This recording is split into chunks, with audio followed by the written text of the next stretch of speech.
What's the difference between let and leave?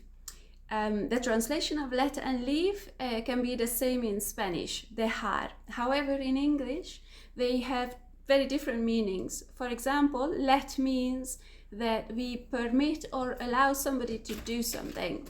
For example, can you let me watch the movie tonight with you? Or let me help you. On the other hand, leave means that we create a distance between ourselves and a thing, or we abandon the thing. For example, yesterday I left the office early. So I went home. I created a distance between myself and the office.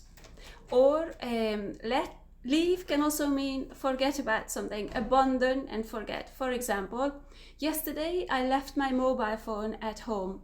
So it has the meaning of creating a distance because the mobile phone stayed at home and I went to somewhere else, but also sort of abandon, not on purpose, but still I abandoned my mobile phone. I left it at home.